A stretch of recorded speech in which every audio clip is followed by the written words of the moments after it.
A couple of weeks ago, I shared a video with some ideas for practicing your photography and working on your art as a photographer while we're all sticking close to home. I've been enjoying seeing your at-home projects that you have shared with me, and I have also been doing some projects of my own with those ideas. A couple of days ago, I shared a video about editing some of my old photos, and I'll share a link in the description to that, but let's move on to today's project. Actually, I've been working on it for almost a week now. Macro. Well, some macro and some not so macro, but for the last week I made sure to have a camera with me at all times, and typically I wanted it to have macro capability. I grabbed my Leica Q2, I pulled out my 60mm Nikon macro lens, which we really purchased to scan film negatives and slides, and I'll share a video where I discuss that recently in the description of this video. But I grabbed that lens and the Nikon D780 that I've been borrowing, and a few other setups. So I took photos of the things around me, and for me the idea was that I would be practicing a little bit more mindfulness, really paying attention to the world around me, even when I'm just sitting at my desk or making a smoothie in the kitchen. I was allowing myself to take photos of things that aren't big, impressive things. Scrolling through social media, you see a lot of big scenes, but I personally often like little scenes just as much as those epic, Grand Canyon photos or those colorful sunrises and sunsets. I love a good abstract photo, but it's easy for me to only photograph those big things because I know that they will be crowd pleasers on the internet. So this exercise was a bit of an indulgence for me. So let's get to it.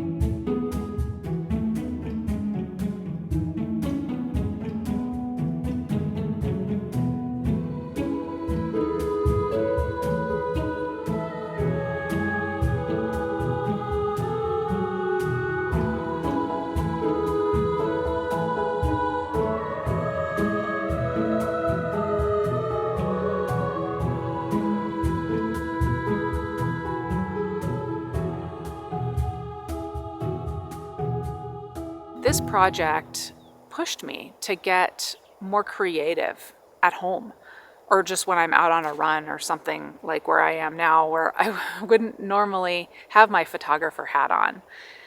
It was an exercise, and you know what exercise does? It makes you better. So, I was forced to look at things more closely, and composition and lighting, and even if you aren't super enthusiastic about making art this way, it at least can be a good exercise for you in learning or understanding exposure or the different settings on your camera.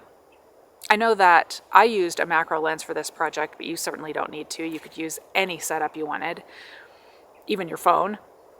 If you want the macro type feel, you could even just use a telephoto lens, or maybe just use what you have and crop into your image so that your subject fills more of the frame.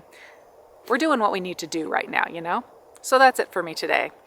Subscribe if you haven't already. Give this video a like, and we may be lacking in face-to-face interaction right now, but we can definitely interact down in the comments. So let me know how you're doing, and let me know if you try this project or something like this or any project. Send me some links to where I can see your results.